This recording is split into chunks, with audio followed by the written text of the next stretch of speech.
Salut apprenti, mon avis à chaud sur Star Wars épisode 9, The Rise of the Skywalker.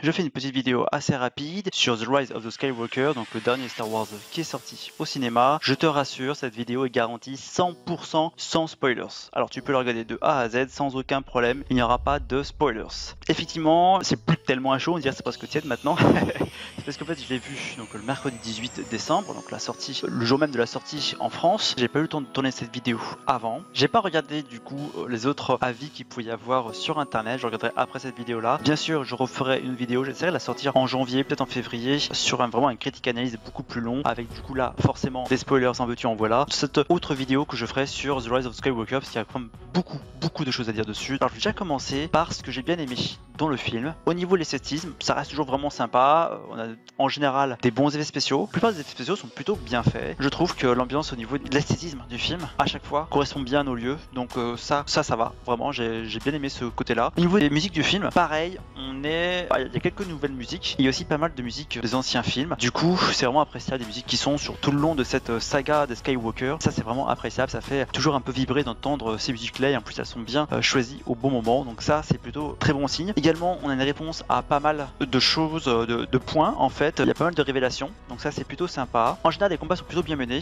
Donc ça, c'est aussi sympa. Il y a encore quelques points d'interrogation qui restent un peu. Mais bon, globalement, tu dois sentir qu'il va être révélé. Même si ça l'a pas été dans le film. Je pense qu'on aura peut-être après, soit indiqué par J.J. Abrams, qui est donc le réalisateur du film, soit dans des mini-séries après. Donc effectivement, ils tiennent bien leur promesse, en fait, de mettre un fin à la saga des Skywalker. Donc on sent bien que ce film est là pour tout clôturer. Donc là, on sent que voilà, ils veulent boucler en fait cette série de 9 films et dire bon, maintenant on va passer à autre chose. Je trouve ce film bien meilleur que l'épisode 8. Faut dire que du coup, il n'y a pas de grosse partie du film qui sert à rien comme dans l'épisode 8. Donc ça, je reviendrai quand je ferai le critique analyse sur l'épisode 8. Je trouve qu'il n'y a pas voilà, de passage inutile. Tout est utile, tout amène à la suite de l'aventure. Chaque passage voilà, va servir dans la construction du film. Et également donc va faire progresser le scénario, bien qu'il y ait certains éléments où on pourrait se dire bah ça sert à quoi cela, mais c'est juste des éléments partiels en fait dans l'histoire. Voilà, ce sont juste des accessoires par rapport à l'histoire principale. Après on pourrait dire qu'il y a environ, je sais pas moi, peut-être 10 minutes de film qui ne servent à rien, qu'on aurait pu jeter effectivement. Après dans la salle de cinéma, il y a eu des scènes, et je suis entièrement d'accord avec tout le monde parce que j'en fais partie, on a hué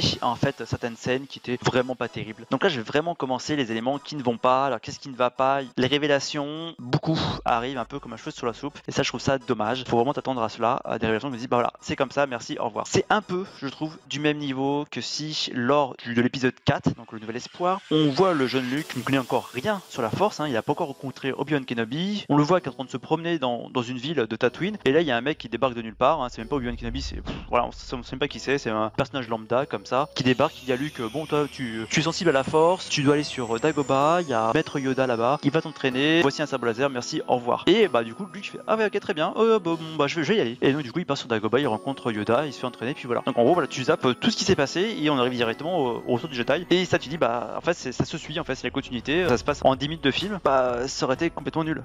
Très bien compte que voilà tout justement le développement du personnage, voilà c'est ça qui est intéressant, de nous raconter le pourquoi, de nous raconter chaque événement, un peu l'historique. Après certains événements, bien sûr, il faut les passer à la trappe parce que ça ne sert à rien d'épiloguer là-dessus, mais d'autres ça serait comme bien de parler un peu plus, de dire le pourquoi de tout cela. Et bah voilà, il y a pas mal de révélations qui sont un peu du même niveau. C'est pas ce genre de révélation, bien sûr, mais voilà, je trouve du même niveau, un peu trop rapidement. C'est hop, tiens, voilà, si la révélation, toi fais ce que tu veux, mais on t'expliquera pas le pourquoi du comment, etc. Alors, comme je disais, il y a certaines scènes qui ne servent strictement à rien, bien sûr. À chaque fois, c'est un peu une redondance maintenant dans certains films. Il y a des choses qui ne servent strictement à rien dans l'histoire, mais pourtant, on passe un peu de temps dessus. Là, c'est vrai, on passe pas autant de temps que dans toute la planète Casino qu'on avait dans l'épisode 8. Pas de ce niveau-là, bien sûr, mais c'est un élément de dire bon bah pourquoi cela, pourquoi on aurait pu s'en passer largement, ça n'a servi strictement à rien. Donc ça, quand tu vas voir le film, tu vas vite fait t'en rendre compte. J'en parlerai bien sûr beaucoup plus en détail de tout cela dans la vidéo que je ferai de critique et analyse sur Star Wars épisode 9. Là c'est juste pour donner mon avis sans vouloir te spoiler, mais bon ça c'était avait déjà mis en place à partir de l'épisode 7 et aussi l'épisode 8, il y a certains pouvoirs de la force qui sont un petit peu exagérés, je trouve, donc ça tu verras, mais je trouve que ça va un peu trop loin. Certes, la force est capable de tout faire, mais là, ils n'ont pas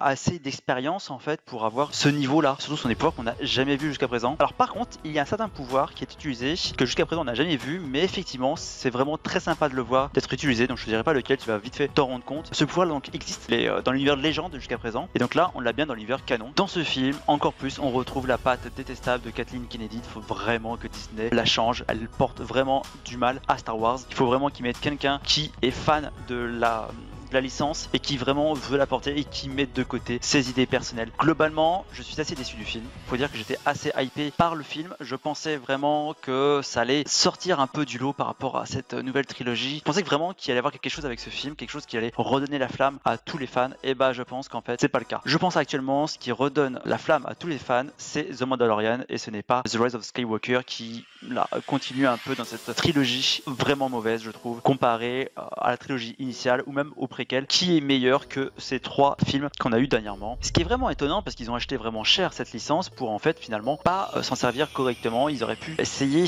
de rester dans la même mouvance des 2 premières trilogies, essayer de l'améliorer et bon, en fait ils ont voulu faire vraiment tout différent et je trouve ça, ils ont quand même dépensé 4 milliards, plus de 4 milliards pour acheter cette licence. Si c'est pour derrière la détruire, c'est un peu dommage quand même pour eux. Il n'y aura pas une nouvelle fanbase en fait, je pense, avec cette nouvelle trilogie. Peut-être une petite, mais il n'y aura pas vraiment cette grosse fanbase qui est à chaque fois, à chaque trilogie et a été renouvelée. Il y a eu même des anciens fans qui sont revenus, qui ont été à nouveau adorés ces films. Ils ont manqué un tournant avec ces 3 films. Il faut vraiment que d'ailleurs qu'ils assurent. Et là, je pense, voilà, de plus en plus, ils vont avoir du mal à assurer vraiment une continuité dans cette licence. N'hésite pas à laisser un commentaire. Si tu as aimé, mets un pouce bleu et partage la vidéo, ça fait vraiment plaisir. Abonne-toi.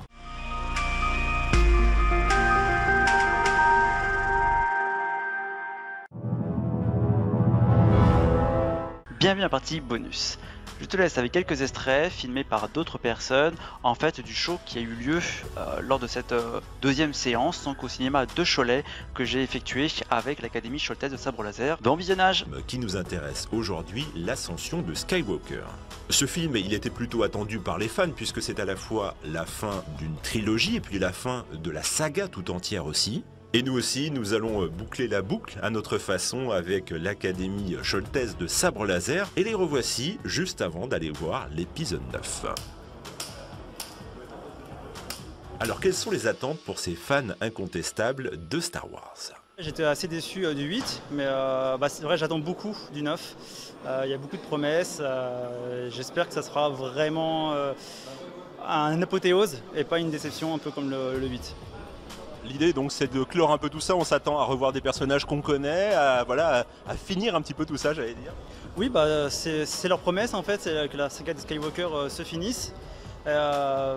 Après, comment elle va se finir, ça c'est autre chose. Il y a beaucoup plus d'ambiguïté que ce qu'on peut avoir dans la trilogie initiale avec Luke Skywalker qui était clairement du côté lumineux. Là du coup c'est vrai que Rey et même Kylo Ren, ils balancent tous les deux des 2 côtés. J'espère qu'en fait Rey penchera plus du côté obscur. Après pour savoir qui vivra, je sais qu'il y aura l'empereur qui sera là. Je pense qu'il va remourir, j'aimerais bien quand même le retour de Snoke. C'est un personnage qu'on a vraiment très peu vu et il était pourtant prometteur. Parce que c'est aussi un personnage qui n'était pas à la fois, qui n'était pas pour les Jedi, qui n'était ni pour les Sith. Il était vraiment contre les deux et il voulait détruire les 2 ordres. Merci d'avoir regardé la vidéo jusqu'au bout et à bientôt.